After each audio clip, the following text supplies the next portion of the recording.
Hi guys, it's Dylan from Bijou Diamond Jewellery in London with another watch video, and today we're going to compare white gold with rose gold.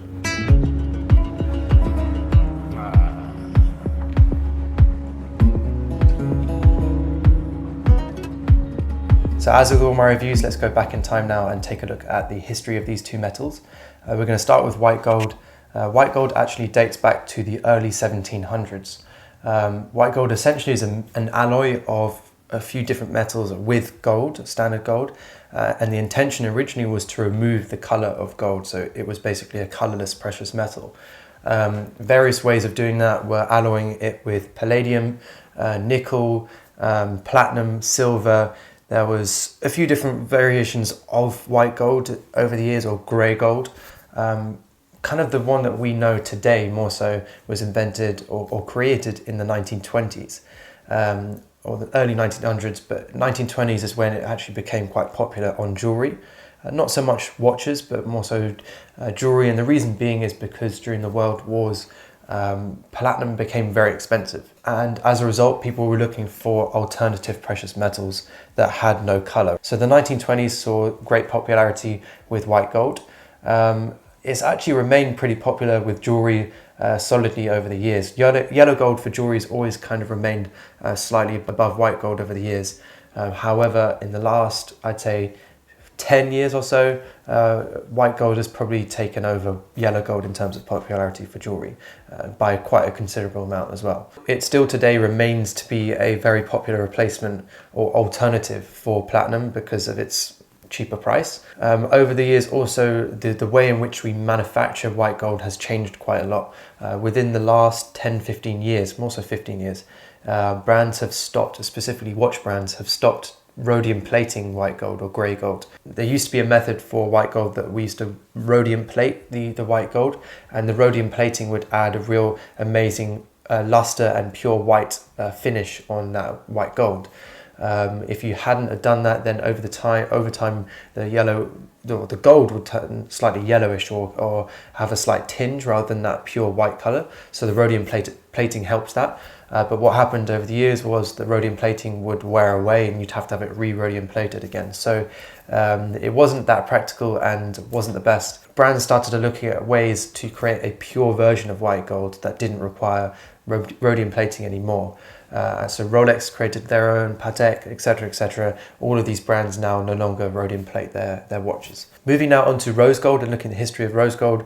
Rose gold was invented in the 1800s, in fact the late 1800s, so it's much more of a younger metal than rose gold is, than white gold. So in the late 1800s it was actually invented in Russia and became very popular in Russia. As an alternative precious metal to yellow gold and white gold, of course. And the way in which they made the rose gold was to alloy normal gold with copper, and that added that kind of pinky warmer tone to the yellow. For a long time it wasn't as popular as white gold or platinum or standard yellow gold. For many years, in fact, it wasn't as popular until actually the 1940s, which is when we saw the popularity of rose gold increase slightly. And it became much more of a trendy metal to wear back then.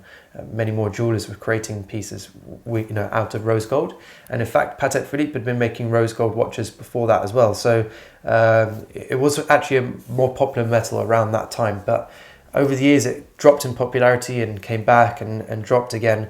Rose gold is very much of a trend wave metal. At the moment we're in a trend for rose gold. Rose gold is trending right now. But I don't know if it will ever go out of fashion completely. It just goes in and out of what people prefer. It tends to not really affect the watch market so much, the rose gold trends. It tends to more so affect jewelry rather than the watches. Rose gold watches have been around and been popular for probably 100 years now. So just briefly looking now at the history of the metals in terms of watches. Rose gold being way more popular than white gold over the years.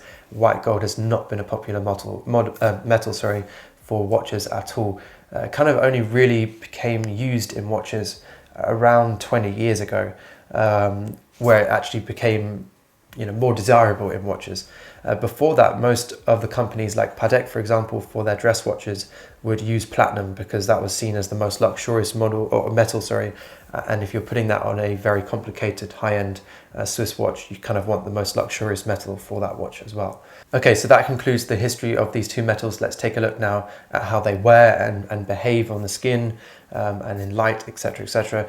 To do this comparison or conduct the comparison between these two metals, we're using the Patek Philippe 5712 Nautilus in white gold and rose gold, both 18 karat. So we're going to start with the rose gold. The rose gold is a really beautiful, beautiful warm tone. I mean, that's actually kind of the same for most rose golds from most brands. I'll come on to that a little bit later on, the variation between brands. But rose gold has such a beautiful warm tone that I just don't think any other metal can replicate.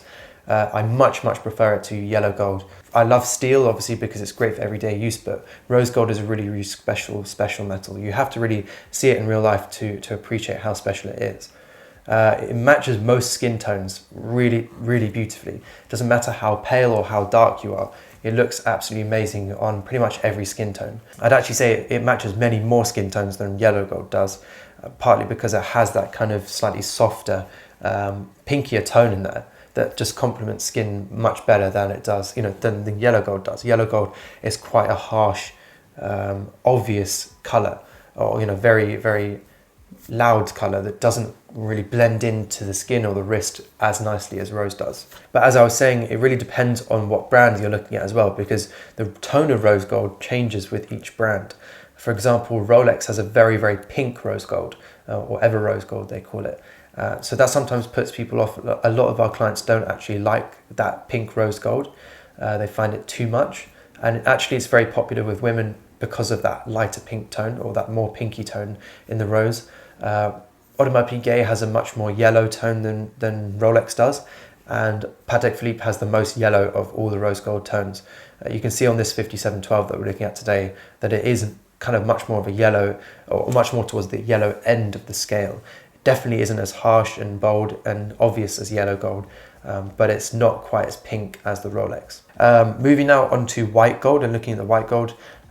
White gold really is the epitome of stealth wealth, along with steel and especially platinum.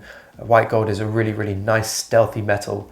You definitely are not shouting out that you've got an expensive watch when you're wearing a white gold watch at all. It's very much the opposite of that. Well, most of our clients that buy white gold watches tend to be the clients that already have a decent collection of watches that aren't about trying to show off their wealth at all. It's just really about the timepiece for them. It's just about what's inside that watch and the movement, the dial, the brand, the history of that particular model. It definitely isn't about other people noticing what that piece is. Patek Philippe does a few models now in white gold, and they are again very much about being under the radar, not trying to show off that they're expensive watches. And that's what Patek Philippe is about, is more so about the movement and the history and the heritage and the craftsmanship of that watch, rather than trying to show it's a £200,000 watch that looks like maybe a £10,000 watch. A lot of people love white gold because it is better value or less expensive, than platinum.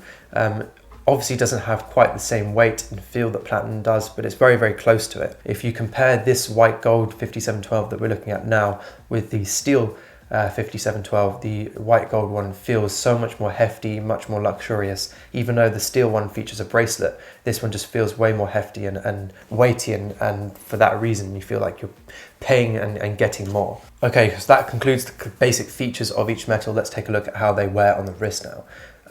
On the wrist, from my skin tone, the rose gold and the white gold looks really great. In fact, most people will suit both of these watches. The rose gold on a paler skin like mine looks really nice. It definitely complements the pinky tones in my skin really nicely. But the white gold is just very plain and simple. It just suits most skin tones anyway. But yeah, I genuinely think that rose gold is one of the best colored or best metals for any color of skin out there in the whole world. The rose gold kind of has this beautiful glow that yellow gold and white gold and platinum and steel just cannot obtain, that they can't replicate that same glow, and it kind of glows out onto the wrist as well. It's very hard to show on camera. You kind of have to see it in real life and wear a rose gold watch to feel and understand that glow. But it's a very, very special feeling when you see a special or a high-end rose gold watch on your wrist. The rose gold, of course, feels and looks much more luxurious and expensive on your wrist as well, because it is a colored gold. People will know that it's a more expensive watch than if you were wearing white gold or platinum, say. I think that rose gold, as a result of looking more special and more expensive, is much more appropriate for special occasions. You know, if you're looking at these two watches now on my wrist, you can definitely say for sure that you'd take the rose gold if you're going to a special occasion, like maybe you know, if you're wearing a tuxedo or dress or whatever, you definitely would want to take that rose gold piece, or to a special dinner, a premiere, whatever. You definitely want to be wearing something that has those beautiful rose gold tones.